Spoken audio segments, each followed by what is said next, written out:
নমস্কার বন্ধুরা, আমি কিংশুক মজুমদার। আজ আমি আপনাদের সামনে নিয়ে এসেছি লেখিকা তিলোত্তমা মজুমদারের লেখা জল ও চুমুর উপাখ্যান উপন্যাসটির পাঠক প্রতিক্রিয়া। বন্ধু ছোট একটা শব্দ, কিন্তু এর ব্যাপ্তি ও গভীরতা অনেক। বন্ধুত্বের কোনো ব্যাকরণগত সংজ্ঞা হয় না। উত্তরবঙ্গে চা বাগানের মাটিতে বেড়ে ওঠা মেধাবী অন্নপূর্ণা পড়াশোনায় বরাবরই খুব ভালো। তার প্রাণের বন্ধু ফুলটন, ভুলাই ও আরও কয়েকজন। ছোটোবেলা থেকেই ছেলে বন্ধু বেশি থাকার কারণে রক্ষণশীল সমাজ আর তার নিজের পরিবারের কাছে অন্নপূর্ণা বারবার লাঞ্ছিত ও অপমানিত হয়েছিল।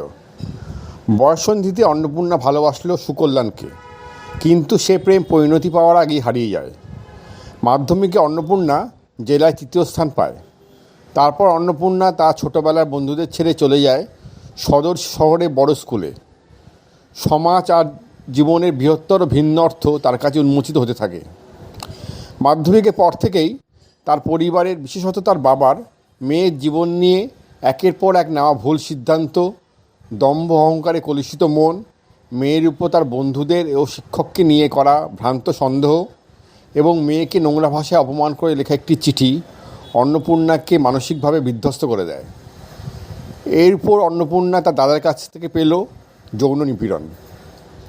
ধীরে ধীরে এক মারণ রোগ গ্রাস করতে শুরু করলো তাকে। ক্রমশ অসুস্থ হয়ে পড়ে অন্নপূর্ণা। মানসিক অশান্তি ও চূড়ান্ত অবহেলায় অন্নপূর্ণা তার পড়াশোনায় মন বসাতে পারে না, ক্রমশ পিছিয়ে পড়তে থাকে। প্রবল মানসিক অবসাদের মধ্যে সে চিঠি লিখতে বসল তার বাল্যবন্ধু ফুলটন আর ভুলাইকে। কলকাতার কলেজের বান্ধবী শুভার পরামর্শে তার দাদা ডাক্তার দেবায়ন ও শিক্ষকের পরীক্ষায় জানা গেল অন্নপূর্ণার শরীরে বাসা বেঁধেছে এক মারণ ভাইরাস। প্রেমহীন গভীর হতাশা তাকে আস্তে আস্তে ঠেলে দিয়েছে মায়োকার্ডিয়াল রোগে।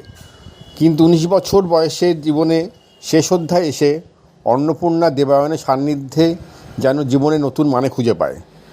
দেবায়নের ভালোবাসায় ফুরিয়ে যাওয়া জীবনে সে পায় প্রেমের সন্ধান।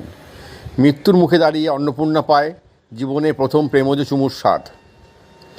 শুধুমাত্র কয়েকটি চিঠি অবলম্বনে লিখিত এই পত্র উপন্যাসে উঠে এসেছে ছেলে ও মেয়ের মধ্যে গড়ে ওঠা নিষ্পাপ বন্ধুত্ব, যা আমাদের এই বিকৃত সমাজ মেনে নেয় না। একটা মানুষের জীবনের কষ্টগুলি লেখিকার কলমে বড় জীবন্ত হয়ে উঠেছে এই উপন্যাসে। উপন্যাসের শেষ পাতায় কবিতাটা গোটা বইয়ের মান আরও বাড়িয়ে দিয়েছে। লেখিকা লিখেছেন, আকাশ ঘিরে মেঘের দলে কাল বৈশাখের খেলা, তোমার আমার ভালোবাসার চৈত্র শেষের বেলা, হাতের পর হাতটি রেখে ঝড়ের পরে ঝড়, পেরিয়ে যাবে মরণ, তুমি শোনাও সেই স্বর, তুমি আমার বন্ধু হও, তুমি আমার বন্ধু হও।